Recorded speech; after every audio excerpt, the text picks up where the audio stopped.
बिस्मिल्लाहिर्रहमानिर्रहीम। तमाम देखने वालों को अस्सलाम वालेकुम। उम्मीद करती हूँ सब खैरियत से होंगे। Welcome to let's cook with syrup. आज मैं आपके साथ सिर्फ 3 चीज़ों से बेसन की बर्फ़ी बनाने की रेसिपी शेयर करूँगी। तो बेसन की बर्फ़ी बनाने के लिए एक बड़ी सी कढ़ाई में हाफ कप देसी घी ऐड कर दें और लो टू मीडियम फ्लेम पर देसी घी को मेल्ट कर लें। मैंने इसमें खालिस देसी घी ऐड किया है।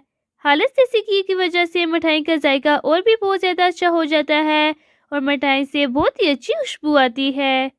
जब देसी घी मेल्ट हो जाए तो आपने लो टू मीडियम फ्लेम पर ही इसमें 1 कप बेसन ऐड कर देना है। अब हम चम्मच को मसलसे हिलाते हुए देसी घी को बेसन में अच्छे से मिक्स कर देंगे और तकरीबन 8 से 9 मिनट के लिए हम इसको अच्छे से भून लेंगे ताकि बेसन का कच्चापन अच्छे से ख़त्म हो जाए।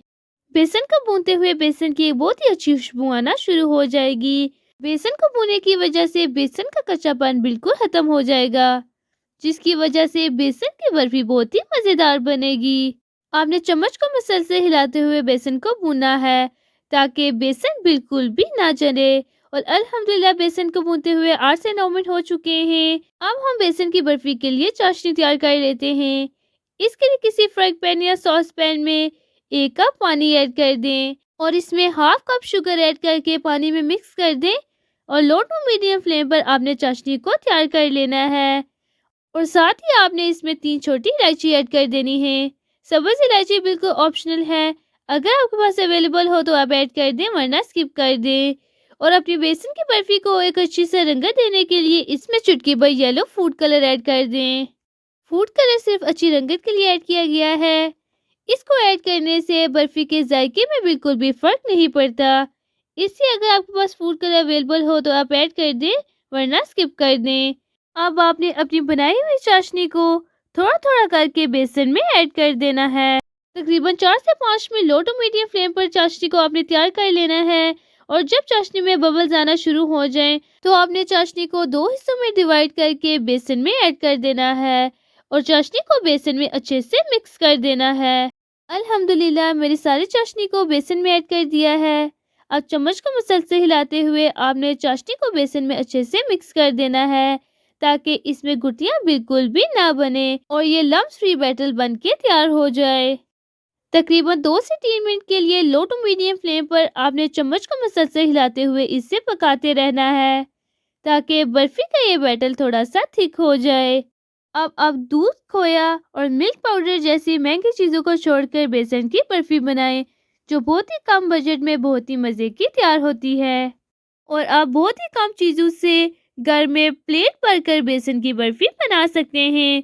अल्हम्दुलिल्लाह हमारी बेसन की बर्फी के लिए मज़ेदार मिक्सचर बनके तैयार हो चुका है। आप कोई भी बॉक्स ले लें और इसे ऑयल से ग्रीस कर लें। मैंने यहाँ पे लंच बॉक्स ले लिया है और इसे ऑयल से ग्रीस कर दिया है। अब इसके ऊपर किसी भी नोटबुक का पेपर रख दें और नोटबुक के पेज के ऊपर भी ऑयल की ग्रीसिंग कर लें। आप यहाँ पर बटर पेपर भी लगा सकते हैं, लेकिन वो लोग जिनके पास बटर पेपर नहीं है तो वो सिंपल नोटबुक के पेज को ऑयल से ग्रीस करके मिठाई को अच्छे से सेट कर सकते हैं। मेरे पास तो वैसे बटर पेपर भी अवेलेबल था, लेकिन मैंने उन लोगों के लिए जिनके पास बटर पेपर नहीं है, सिर्फ उनको सिखाने के लिए नोटबुक का पेज लगाया है कि हम बगैर बटर पेपर के भी सिर्फ नोटबुक के पेज की मदद से इसको अच्छे से सेट कर सकते हैं। अब आपने बर्फी का सारा बैटर बॉक्स में डालकर स्पून की मदद से इसे अच्छे से फैला लेना है। सुभान अल्लाह, आप देख सकते हैं कि अभी हमने बर्फी को ठंडे होने के लिए फ्रिज में नहीं रखा, लेकिन ये अभी से ही थिक होना शुरू हो गया है। अब हम ऑयल ब्रश की मदद से भी बर्फी के ऊपर वाले हिस्से को अच्छे से ब्लेंड कर लेंगे। इस तरह से आपने ग्रीसिंग ब्रश की मदद से बर्फी को अच्छी शेप में सेट कर लेना है। अब बर्फी के ऊपर बादाम का पाउडर और कुछ कटे हुए बादाम फैला दें, जिसकी वजह से बर्फी की रंगत बहुत ही अच्छी हो जाएगी और ये बर्फी लुक में बिल्कुल हलवाई वाली बर्फी की तरह ही लगेगी। अब आपने स्पून को बादाम के ऊपर प्रेस करके बादाम को बर्फी में अच्छे से सेट कर लेना है ताकि बर्फी को कट करते हुए हमारे बादाम बर्फी से नीचे ना गिरें। अब आपने तकरीबन 15 से 20 मिनट के लिए बर्फी को फ्रिज में रखकर अच्छे से ठंडा कर लेना है ताकि हमारी बर्फी आपस में अच्छे से जुड़ जाए और अच्छे से थिक हो जाए। अल्हम्दुलिल्लाह 20 मिनट हो चुके हैं और हमारी मज़ेदार बेसन की बर्फ़ी अच्छे से थिक और ठंडी हो चुकी है। अब आपने बर्फ़ी को लंच बॉक्स में से बाहर निकाल लेना है। अब आपने बर्फ़ी के किनारों से पेस्ट को अलग कर लेना है। इस तरह से नाइफ की मदद से आपने पेस्ट को अलग कर लेना है और पेस्ट के ऊपर ही आपने बर्फ़ी को पीसेस में कट कर लेना है। अगर आप चाहें तो बर्फ़ी को पेस्ट से अलग करने के बाद भी कट कर सकते हैं या फिर आप इसे पेस्ट के ऊपर ही कट कर सकते हैं। अब आपने नीचे से पेस्ट को बर्फ़ी से अलग कर लेना है और आप देख सकते हैं कि बगैर बटर पेपर के सिर्फ नोटबुक के पेस्ट की मदद से हम किस तरह बर्फ़ी को बर्फ़ी की शेप में तैयार कर सकते हैं। अब वो लोग जिनके पास बटर पेपर नहीं है तो उनको परेशान होने की ज़रूरत बिल्कुल भी नहीं है। आप अपने घर में मौजूद नोटबुक के पेस्ट की मदद से बर्फ़ी को सेट करके बहुत ही अच्छी शेप में कट कर सकते हैं।